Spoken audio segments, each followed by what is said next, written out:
Olá, seja bem-vindo ao canal Sair da Pindaíba. Aqui você vai ver notícias importantes sobre economia e também dicas sobre finanças pessoais. Não se esquece de se inscrever no canal. Trump dando tiro no pé com tarifaço na China, pois os Estados Unidos dependem muito das terras raras da China. Você sabe o que são terras raras? As terras raras são um grupo de 17 elementos químicos, incluindo 15 lantanídeos, lantânio, cério, praseodímio, neodímio, bromécio, samário, európio, gadolínio, térbio, disprósio, ólmio, érbio, túlio, itérbio e lutécio, escândio e ítrio. Apesar do nome, não são necessariamente raras, mas sim de difícil extração e separação, devido à sua natureza química semelhante. Bora pra notícia! Veja só o efeito colateral. Olha, o presidente dos Estados Unidos, Donald Trump, afirmou que as negociações comerciais entre os representantes do país e os da China estão indo bem em Londres. E para falar sobre essas expectativas em potenciais decisões comerciais, eu converso agora com ele, professor de Economia Internacional do INSPER, Roberto Dumas. Professor, muito obrigada pela companhia.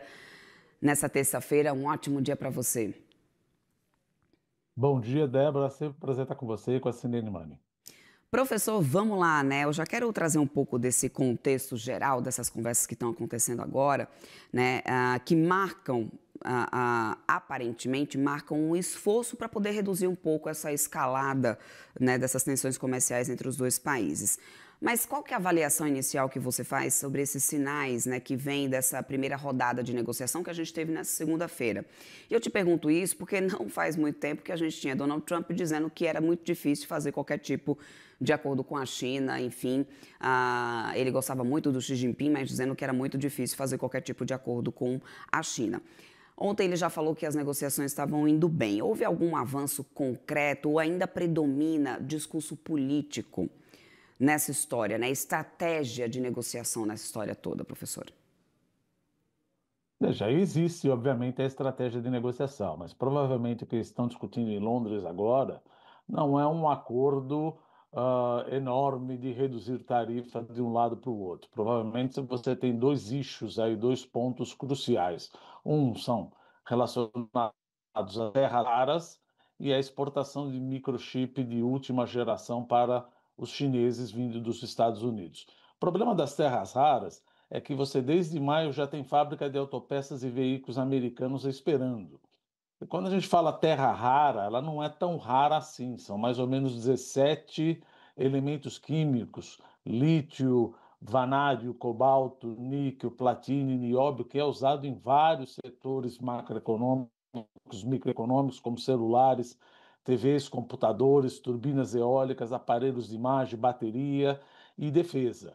E isso está prejudicando demais os setores alguns setores microeconômicos dos Estados Unidos. Não estamos falando de muito dinheiro, não. Estamos falando de mais ou menos 170 milhões de dólares aí.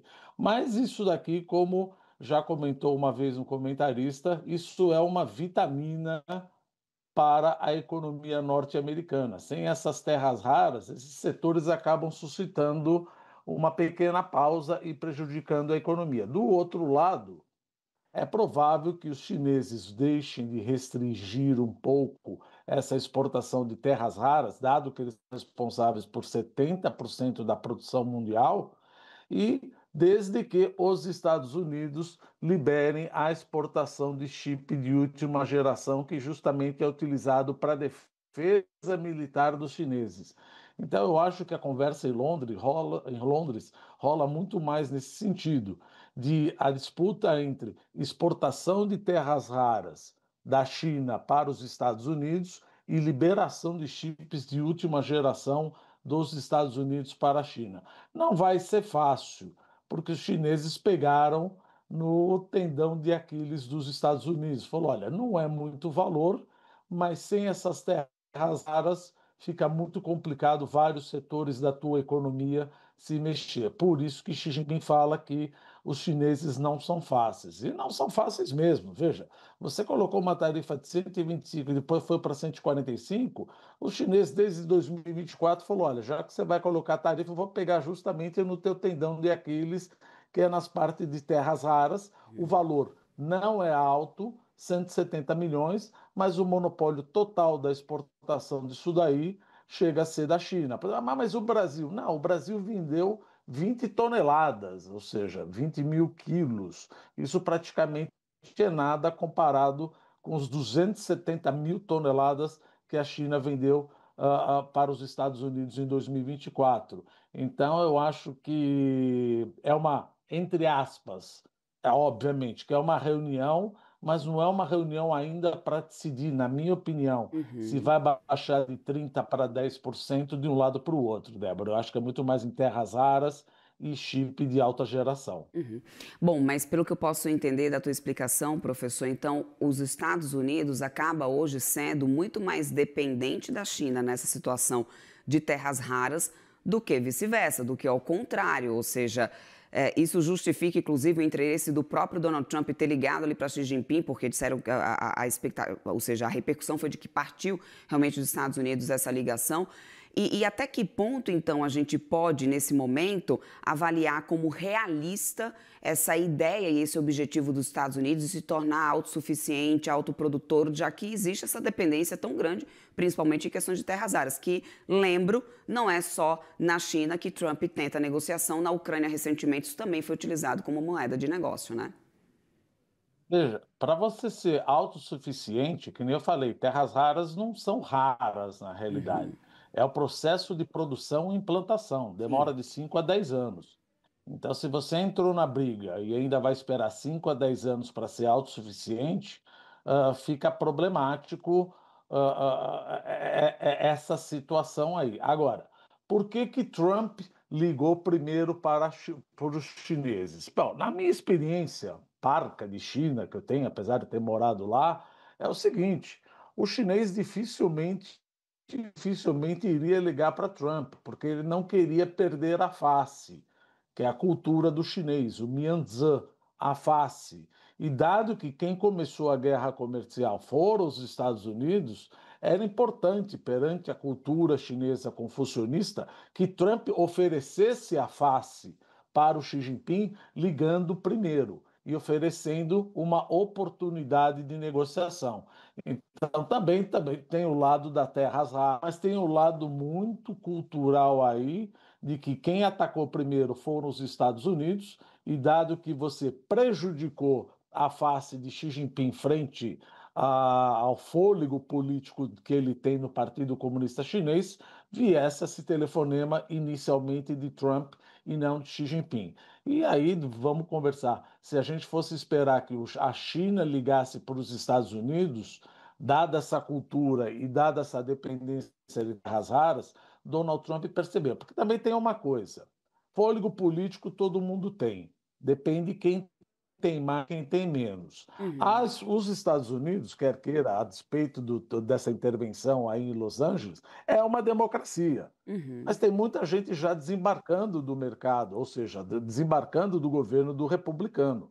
Do parte dos chineses é uma ditadura. Então, o fôlego político de uma ditadura é muito maior. Ele tem muito mais condição de segurar essa pressão popular do que os Estados Unidos têm para segurar essa pressão popular. A despeito que essas intempéries que acontecem em Los Angeles têm muito mais a ver, obviamente, com imigração legal e ilegal, mas a gente sabe que tensão social nos Estados Unidos pode prejudicar o fôlego político do governo. uhum, Coisa que tensão social na China a gente combate com mão de ferro e mão dura. Ó, uhum, Débora. uhum. Muito rapidamente aqui, professor, só para a gente amarrar essa nossa conversa, caso essa reunião que está lá em Londres e que na sua visão realmente é só para focar mais nessa questão das terras raras, caso ainda assim isso não dê certo, ou eles não tenham um comum acordo em relação a isso, você vê um potencial impacto para afetar novamente as tarifas que estão tendo uma trégua temporária nesse momento? Isso é possível, Tá. isso é possível. A gente não pode chamar uma reunião do Departamento de Comércio dos Estados Unidos com o vice-primeiro-ministro da China como uma micro-reunião, mas não é uma reunião entre Xi Jinping e Trump.